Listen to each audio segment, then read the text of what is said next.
What's up, everybody? My name is Jason, and welcome to Breaking News.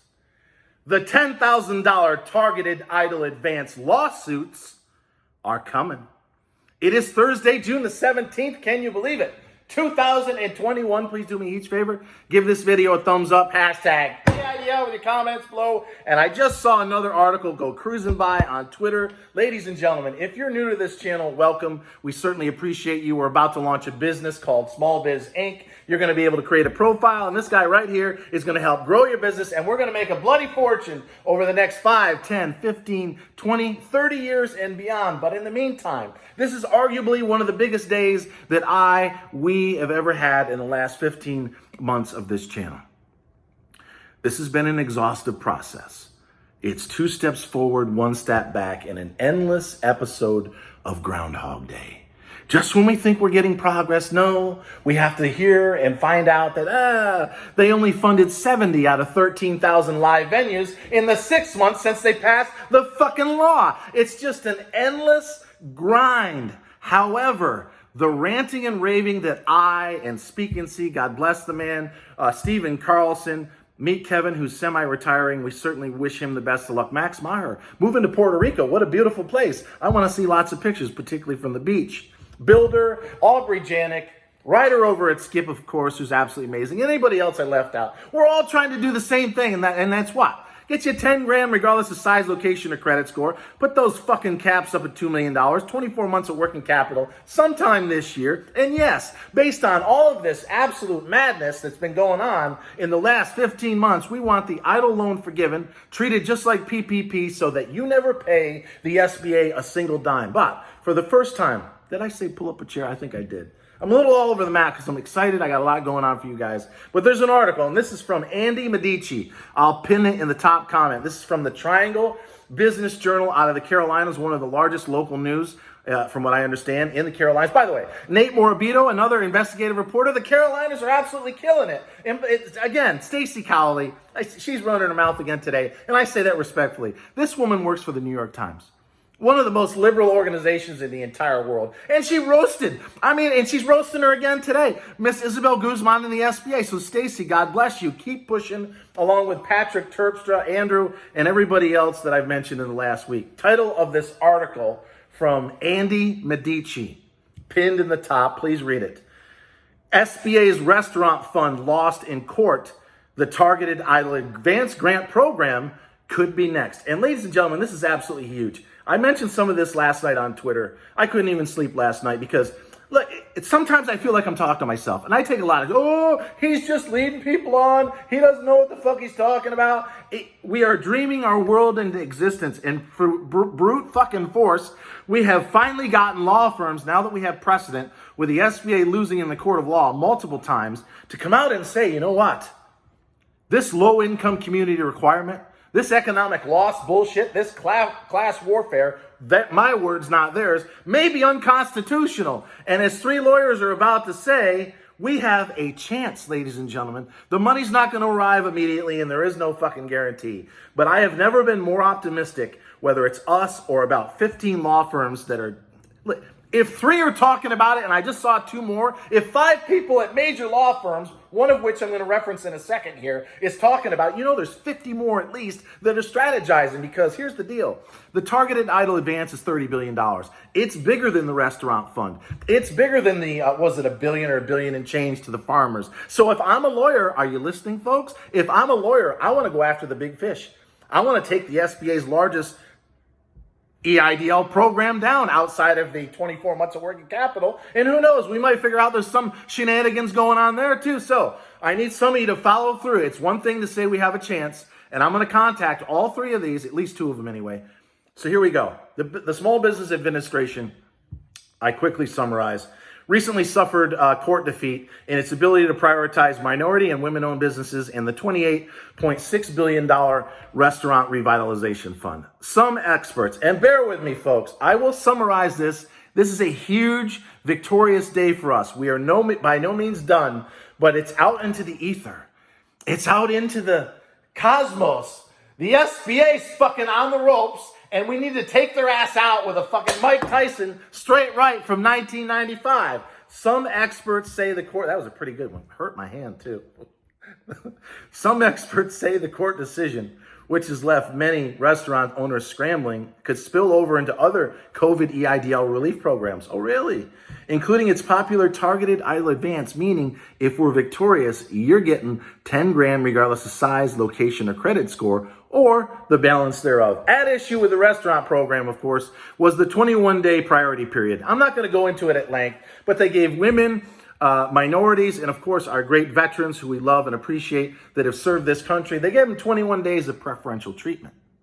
They told the white guys, and even the Asians, unfortunately, go stand in the back.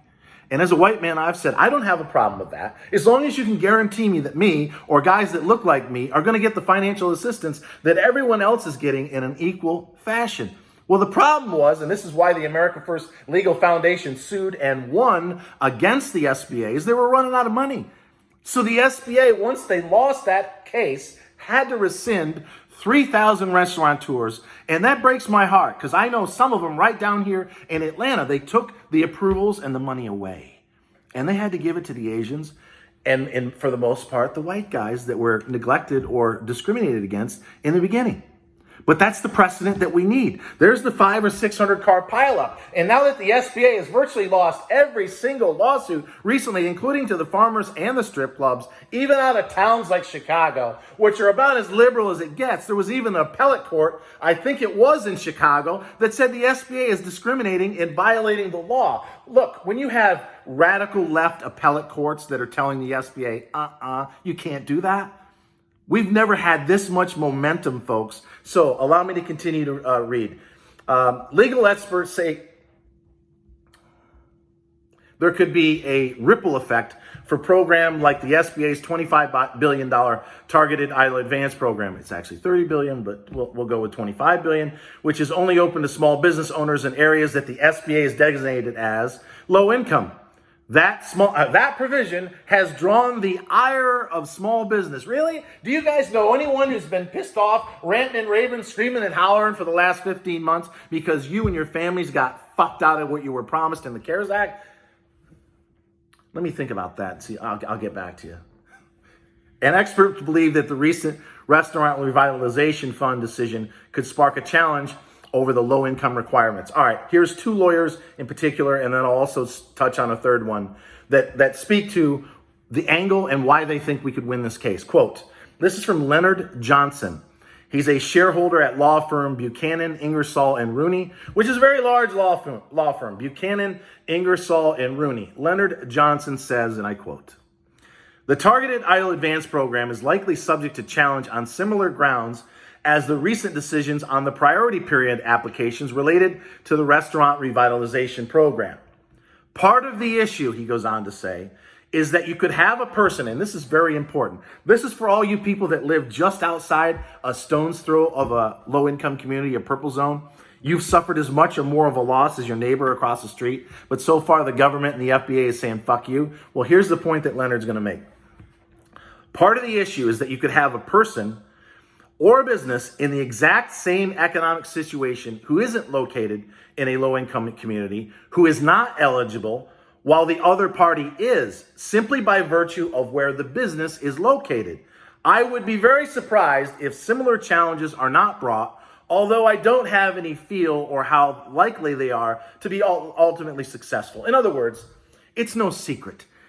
When it's race, when it's black against white, it's a lot easier to win in the court of law. When it's economic or socioeconomic status or economic loss, or whether you live in a low or a middle or a high income community, it's a lot trickier. But you can still make the case, as the next lawyer comes on to say. Her name is Christina Moore. She's a partner at Taylor, English, and Duma, D-U-M-A. She said the unique circumstances of the past year have created an environment ripe for legal challenges. Really? Wow, I look forward to that. Where's my popcorn? I mean, it's not like the SBA and Miss Isabel Guzman has not given us a reason to be a little bloodthirsty at this point after 15 months of waiting for your $10,000 or the balance thereof that you were promised in the CARES Act. All these government agencies, Christina goes on to say, are doing things for the first time. You mean all those new SBA contractors who don't have a clue, the ones that are quitting and walking out the door or going back to customer service because they can't handle all the fucking pressure, are struggling on how to implement or without any guidance or a lack of guidance on the implementation. In other words, it's like a rudderless ship, right? They're bringing in all these new people. They have no clue. They're not incentivized like they are at Rocket Mortgage to make money and get it out the door fast. So they don't really give a fuck about whether or not you're hanging on by a thread or not. All right, I'm going to skip forward. Tenley Karp, another guy, I'm assuming it's a guy, a partner at law firm Arnold Golden Gregory, said it's only a matter of when. Don't we love hearing this? Tenley Karp says it's only a matter of when, not if, someone challenges the Targeted EIDL Advance program on the same grounds as we saw in the Restaurant Revitalization Fund. I'm sure that the legal challenge is right around the corner, unfortunately. Well, Tenley, I'm going to take out that word unfortunately. I understand what you're saying. It's unfortunate that we have to go this route because, like I said before, Miss Isabel Guzman, Chucky Schumer, you've got an election next year. Do you really want to spend the next 12 months facing these and other law firms? Because like I just said, if there's 4 or 5 that are publicly coming out in this one article laying the case for us to potentially win and get you this money, there has to be 10 times or 100 times that are not saying anything yet, and they're just waiting. And like I told you guys before, I was in the investment business for 15 years. Once a company or a stock makes a mistake, and someone sues and they gain precedent, there's copycat lawyers all over the place. There ends up being 50 to 100 law firms that sue over the same argument. The same thing's going to happen here, mark my words. Someone's going to step forward, probably in the next week or two, and challenge the fact that if you're on the other side of the street and you happen to be a veteran and or a woman and or a minority, and the SBA or the federal government in this case wrote a law that discriminates against you based upon where you live, I can see a judge, especially if it's center right, but who the hell knows, even left, that would say, you know what? There's a lot of black and brown folks, as one example, that are just 50 yards outside of that fucking zone that may or may not be correct, right? Speak and Cease talking about many things where it's not even accurate. There was an example the other day of a multi-million-dollar boat manufacturer, and I may not have all the facts, but the SBA was trying to say that they were in a low-income community. They're not. They were not. The map's not even fucking correct. And there's countless stories of people that reach out and say, you know, I got the Targeted EIDL Advance, but I'm actually middle to high. But when I go on the SBA.gov website, it's got me in a purple zone. That's not correct. So all of this is going to end up getting sorted out in the court of law. All right. Now for a skeptic, and he makes a good point. His name is Jonathan Hugg, co-chair of the financial services litigation firm Schneider, Harrison, Siegel. So if he's co-chair, he's been around for a while, but he makes an excellent point. He said it would be more difficult to challenge the Targeted EIDL Advance program because it does not include race or gender as a prerequisite for applying. It only considers geography.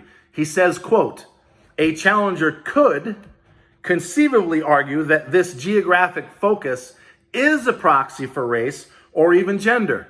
In other words, let me say that again, and then I'll be letting you go in a couple of minutes. A challenger could, us, conceivably argue that this geographic focus, low income, is a proxy for race or even gender. In other words, there's a lot of black and brown and Asian and Hispanic and women and our great veterans who live inside or just outside of a low income community. So is it really fair to discriminate, as one example, our great veterans who have proudly served this country? By the way, I just want to say, and I've said this before, the fact that any of our fucking veterans, regardless of where the fuck they live, are not getting the 10 grand they were promised is an absolute effing disgrace. We should be ashamed as a people and as a federal government. And Ms. Guzman, how dare you let that stand? However, Jonathan goes on to say, it would be considerably more difficult to prove. Unlike race or gender, income is not a constitutionally protected class. So folks, before I blow a gasket, I just love our veterans. I love all of you. By the way, some people said to me, oh, you're just a white guy. You're mad. You're mad that you're being discriminated. How's it feel? No. If it was a black, a brown, a gay, a straight, a Jew, an Arab, or anybody of those classes that I saw was being discriminated against, I'd raise as much or even more hell than I would for my own kind. I am here as a man that believes in one love. And until every fucking one of you along with the help of these law firms, gets 10 grand. Regardless of size, location, or credit score, $2 million caps, 24 months of capital. And yeah, after all this, I want the auto loan forgiven. Until that happens for everyone watching me around this country, I ain't going anywhere. So until next time, always remember that I love you and thank you so much for watching.